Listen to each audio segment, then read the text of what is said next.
Okay, so this is a project on Figma. So this is what these are all my artboards. These are called frames in Figma. So if you were to create a new frame, all you have to do is either click on A or you can click on F, and then on the left hand side, on the right hand side, you'd be able to see templates. So the template that I've chosen for this session is the iPhone template. All right. So this is an iPhone template, and this the template size is 375 by 812. So what this means is that this is an MDPI size. So this is what is used in designing for an iPhone, right? So let me first begin with talking about grids and guides. So if you were to start any UI design project, uh, you have to define your spacing and what steps the spacing would have. For example, here, if you want to add guides or grids to your artboard, what you would simply do is click on this artboard and go on the right hand side to layout grid. So for default is a grid, so it has square grid of 8 by 8 pixels. So if I draw 8 by 8 square, you can see that the grid is 8 by 8 squares. Okay, and if you want, then you can change it to columns.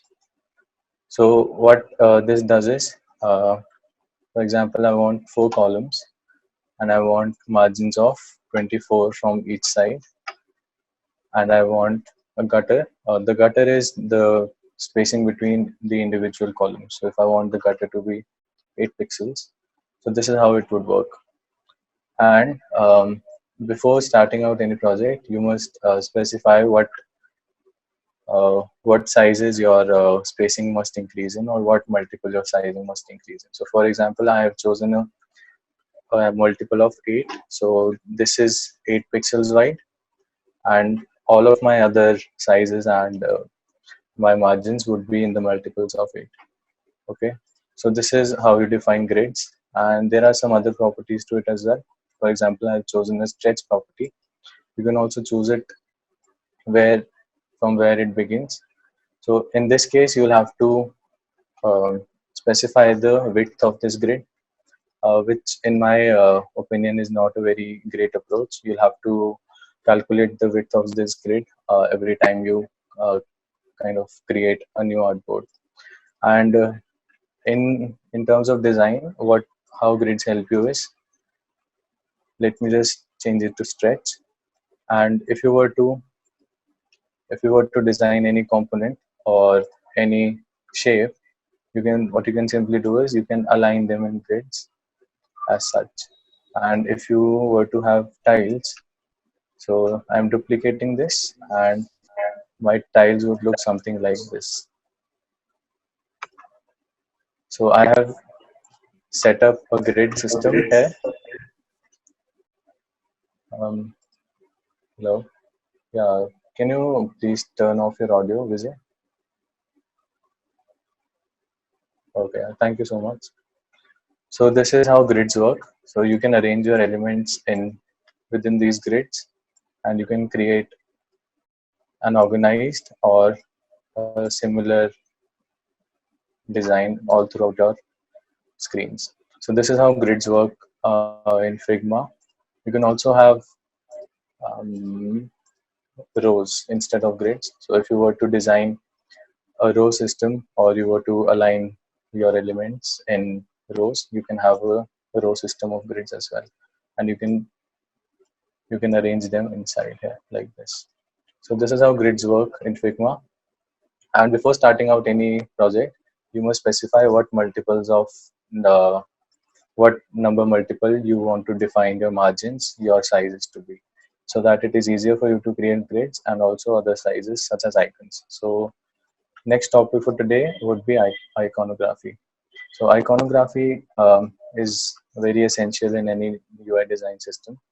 So how you should define your icons is, you should have fixed sizes before starting out. So for example, in this session, I have decided to take the multiples of 8. So I have decided. I have designated small icon size to be of 16 by 16, medium icon size to be of 24 by 24, and large to be of 32 by 32. Let me show you what it means.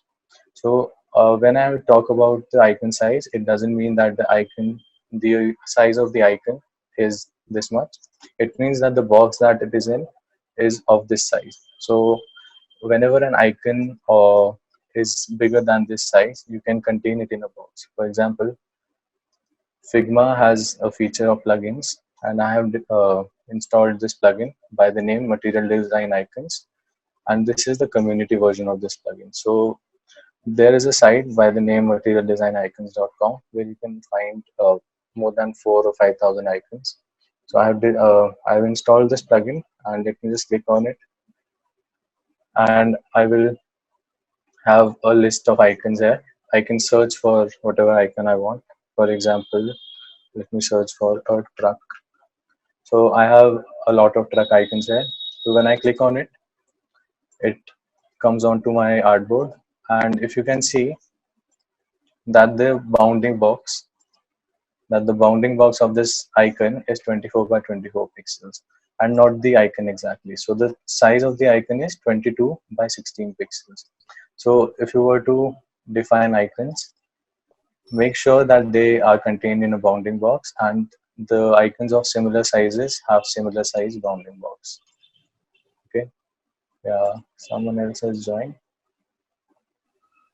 Hi Nahush, can you please turn off your audio? Yeah, sure. Thank you. Yeah, you can ask questions in between if you want. Okay. So I have imported this icon by going on to the plugins and choosing one of the icons from here. So it simply adds the icon here. And if you want to create a system of icons or consistent icons, what you can do is you can create component out of all of your icons. For example, I click on this icon and I rename it. So if you want to rename any layer, any artboard, all you can do is go on to the left hand side panel and double click on it and define it as icon slash profile. So I have named this icon as icon slash profile. I don't think you are able to see the shortcuts. Let me share my full screen. Yeah, so now you'll be able to see shortcuts on the right hand side. Yeah. So I have named this icon slash profile, and if I want to create a component out of it, all I have to simply do is click on this icon and click on this icon above, which says create component. So this is how I would create a component out of this icon. And a standardized way or organized way of keeping your symbols or your components is to send them to another page. So if you were to create another page, so just click on this add new page here and name it components or whatever terminology you want to use. So I'm naming this components, and I'm going back to my original page, clicking on this and sending it move to page and moving it to components page that I just created. So this is one icon, and if I want to create an component out of this, all I have to do is simply click on this. I rename it icon slash truck. So and now if I have to create a component, I click on this and simply click on create component, and then I send it to my components page. And all the components can be accessed from this assets panel here. Okay, so and you can search for your component. So for example, I created a truck icon. I can simply drag and drop it here. And let me show you an example of how this naming convention works.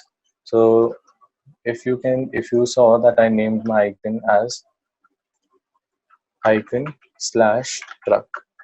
So how this will help you is all the icons would be under this header or this file system format. So all the icons that you define would be defined as icon slash truck, icon slash profile, and you can change them very easily. And yeah, so this is how iconography works in Figma. And if I were to drag and drop it here, I can scale it down to a small icon size, and also I can change my color from this selection colors here. So I have changed my color. So this is how you define your icons to be used very simply in your design. Okay, so if you have any questions, then feel free to ask me. And now let's move on to our components or complex components. So what complex components are? They are a mixture or a combination of multiple components. For example, if I want a text field where users can enter their information or in a form format, what I would simply do is I would simply create a rectangle. So this is a rectangle, and I have given it rounded corners. You can create a rectangle by clicking on the R key and dragging out a selection and just giving it this color. So let us define a text field out of this. For example, I have this font, I have this text, and I can define a text style out of it. So this font cannot be found. So let's go with some other font. So let's choose this font for demonstration. So now that I have chosen this font, I can define a text style out of it by naming it in the file system format text slash the weight of this font and the size. So size is not defined as 16 or 20 pixels. It is defined as say 800 if I want to have more font sizes which are more than 16, and I can name them 900 and 1000. So this I have defined a text type. I have a background and I have an icon. So this is a text style, this is a rectangle. So let's group them by selecting both of them and clicking on Control G, and also clicking on this icon and including this, or what we can do is deleting this icon, going on to our assets and choosing the icon that we declared as a component before. So this is our icon. Let us give it a color by clicking on eye and accessing the eyedropper tool. So this is how we would color this icon. And now grouping this with this box and text, and selecting all of these and clicking on Control G. So now that I have defined this, let me adjust the spacing. So yeah, so let me adjust it. Also let me bring out my grid and define it inside that. I'm adjusting all of these properties so that I can fit in this component inside this grid. So let me adjust this rectangle by clicking on it by holding Control or Command key. So let me move it up till here. Yeah, and now this is my selection, and let us create a component out of it. Or you can use a shortcut which is Control Alt and K. So this is how you would create a component, or otherwise you can click on this icon above there. So now that you see is that this component is named group 46, which we don't want it to be named that way. So we would name this as text field slash icon. Since we have an icon with it, I will name it text field slash icon. So as you can see, this has a filled squares kind of an icon in the layers panel. And if you duplicate it, the duplication would contain a empty square. So what empty square means is that it is an instance of this component. So let me move this component to my components page, and this is now an instance of that component. And whatever changes we want to make in this, we don't have to make it directly. We will go to our components page, and then we will make changes over here. And all the changes that we make here would be reflected in the instance of that component. Okay, and if you want to go back, you can simply click Control Z and you can change this. So we have created a text field component, and we can change this text by just simply double clicking on this text and picking another text for this field. Okay, so we have a text field. Now let's move on to creating a card. So what I have done here is I have drawn out a rectangle, and now if you want a grid system, so we want to fit it in a grid system, all we can do is align it to our grid and reducing its size so that it fits in. And let me just give it a height of 100 and give it this background. So this is a layer behind this white layer, that is why it is showing up behind. And let me just make it fit. So I have defined a card, and let us type in some text by clicking on T. And then let's type in some text as title, and let me give it this background color.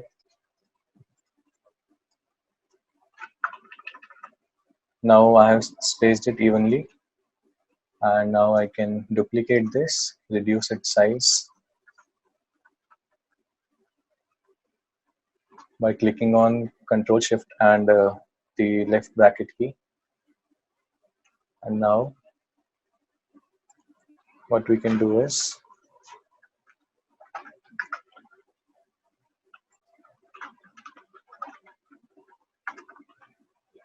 we can give this subtitle and adjust the spacing between these. So we have adjusted the spacing, we have defined our text styles, and now let's make a selection out of this and group it. Okay, and if you want an image to be in the white part of this card, all you can simply do is double click and select this layer, right click on it, and I have a plugin installed for it, Unsplash. You can find royalty free images there, and you can also use them in your projects and your other works.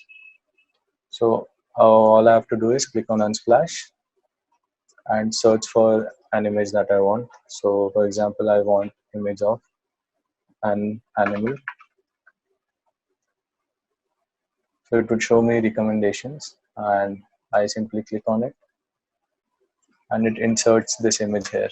So now what I can do is select this and or rename this and rename this. So I am renaming this to card slash image.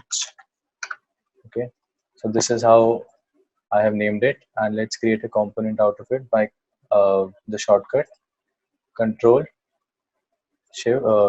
Alt and K. So now I have the component out of it. Let's right click on it and move it to the components page. Now let's bring it in from the components page here. Yeah. So this is how I would bring in this card. And now if I have to create a row and column the distribution of this card, I have a plugin for that as well. So let me right click on it, go to plugins, and click on Pattern Hero. This plugin can be downloaded from Figma itself, and this is a really powerful plugin to create a grid system. So I can choose how many rows and columns of cards I want. So for now I'm making it 2 by 2, and I create pattern out of it. So this is how I can create a grid. And if I have a grid, I select all the elements, and then I can adjust how much spacing I want horizontally and vertically so that it fits inside my grid. It still doesn't fit, but we can make it fit by manually adjusting. And now if you want to change anything inside it, you can title of card 2. You can simply change it to this and subtitle of card 2. And you can also change the image by simply clicking on this image, accessing this image, right clicking and going to Unsplash, and then clicking on any of these so that it picks a random image. So now I have changed the image inside as well. And now let's turn off our grids.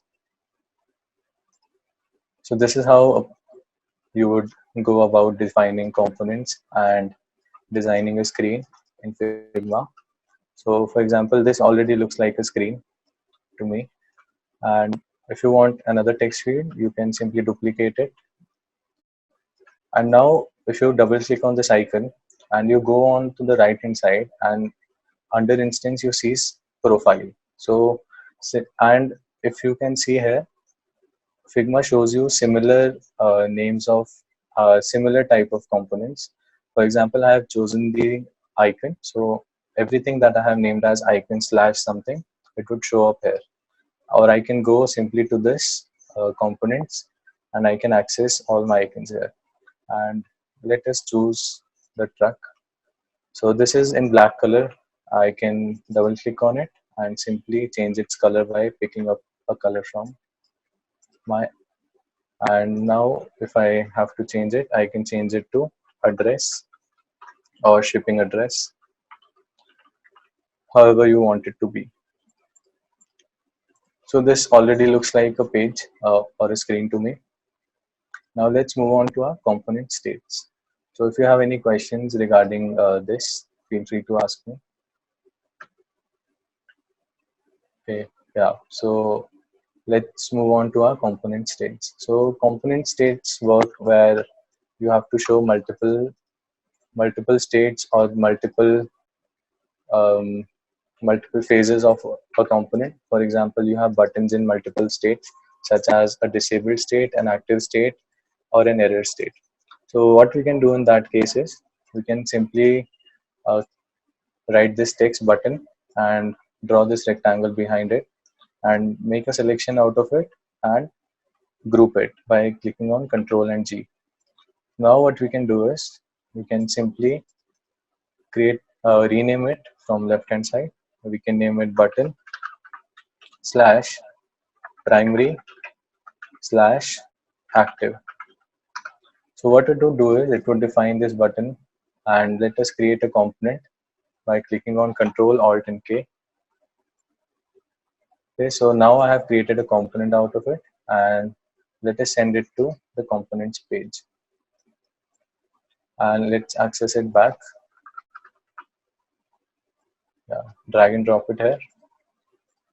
And now if I want a different state of it, all I can do is I can duplicate this. I can change the background color of it. So example, I want it to be in a disabled state. All I can simply do is change the background color of it to be slightly lighter. So I have created a disabled state. So in Figma, how things work are that the color is not associated to your component. So you can create one component and create multiple instances of it and multiple states out of those instances. And in software such as Sketch, you'd have to create a different component for each of the states. So this is a problem that Figma solves, and you can also write in your text here, text. And this is how you define component states. And if I were to define an error state of this button, I can simply click on this text and change its color to red and change back the background to my original color. So this is how you can define component states. And if you can see that the text starts from where the button started from. So to solve this, what you can do is simply click on this master component and click on go to master component. Click on this button text and give it an alignment of center. So what it would do is it would automatically center all the instances that you had of this component, and the text would be centered in all of them. So this is what you would do for a component state. And if we were to yeah, and another tip that I would like to give is that if you want fonts that are not available in Figma and are available in your system, and if you want to install other fonts, so what you can simply do is you can install a Figma font helper, which you can simply find on your browser.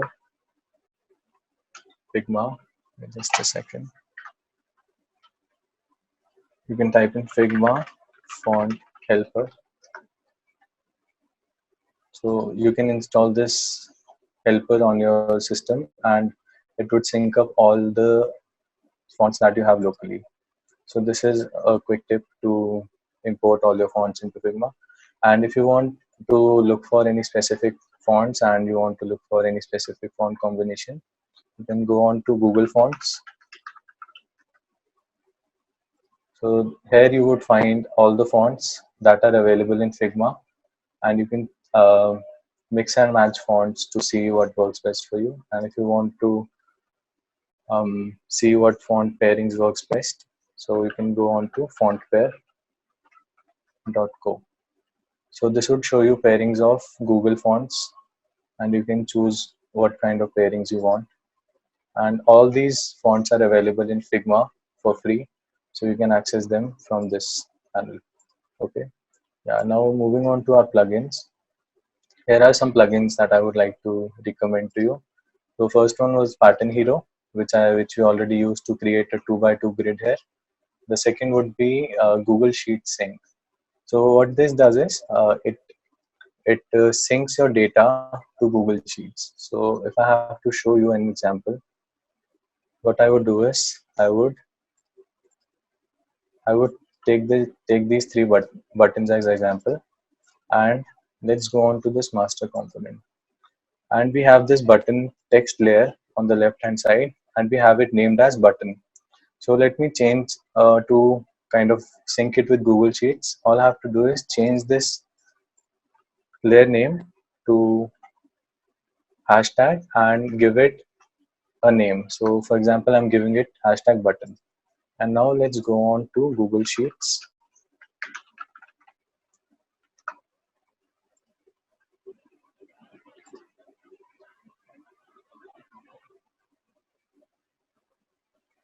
And let's create a blank sheet out of it. And whatever name we have given to our layer, the text layer here, we simply have to name our column that. So I'm naming my column button, and I'm giving what text I want in all of these buttons. So for example, I'm giving it text 1 and then text 2 and then simply text 3. All you would have to do is you would have to share it and name it something. I'm naming it button, and then what you have to do is you have to open it to everyone. So you have to open it to everyone. So anyone with the link has to be the setting of the sheet, and you click on done. You simply copy this link of your sheet and you go back to Figma. You go back to these buttons. You select all of these buttons. You right click on it, go to plugins, and click on Google Sheet Sync. It would ask you for a link, and if you paste your link here and if you click on fetch, it would show you what data you have inside, and then you can sync it up. So for now, I don't know why it hasn't taken it. So yeah, it has named it weirdly. So let me again, just a second, it has named it differently.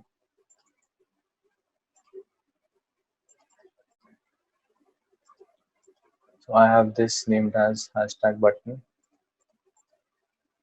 Let me name it as hashtag button and then duplicate it. So I have these three. Let us right click on it and sync our Google Sheet again. So as you can see that we have the text that we entered there. So now if I change this text to button 1 and I click on all of these, right click and sync my Google Sheet again.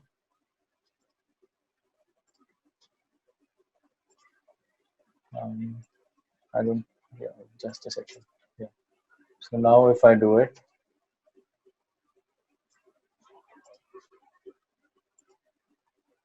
so you can see that it changes automatically to whatever changes I make in my Google Sheet. So this is how you can link, this is how this plugin works. And as I already showed you, you can download this plugin, Material Design Icons Community version from Figma, and you can have access to multiple or a big library of icons from Google.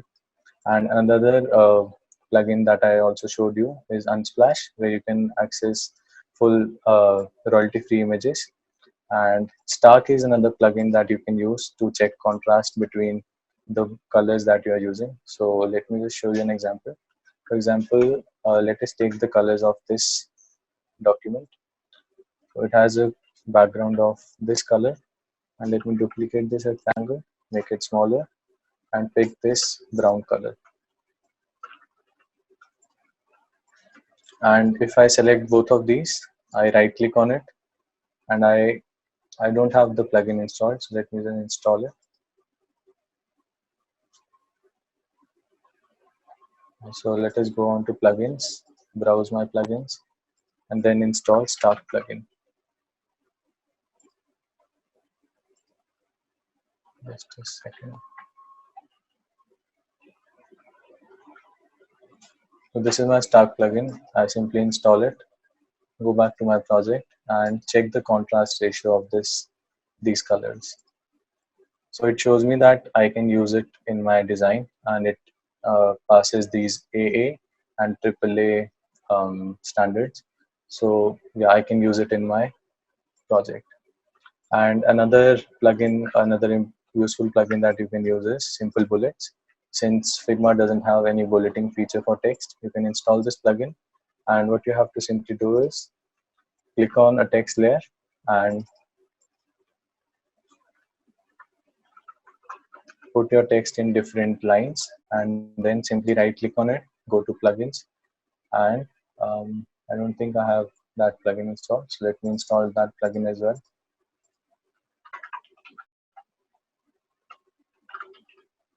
Simple Bullets, I install it, I go back, I click on this text layer, I right click, and then simply click on Simple Bullets, and it bullets my text in whatever format it is. So these are some of the important plugins that I use on a daily basis, and you can also use them to quicken your workflow. And yeah, so this was about plugins. And lastly, let us talk about prototyping. So prototyping is one of the basic tools or basic features that you can use in Figma.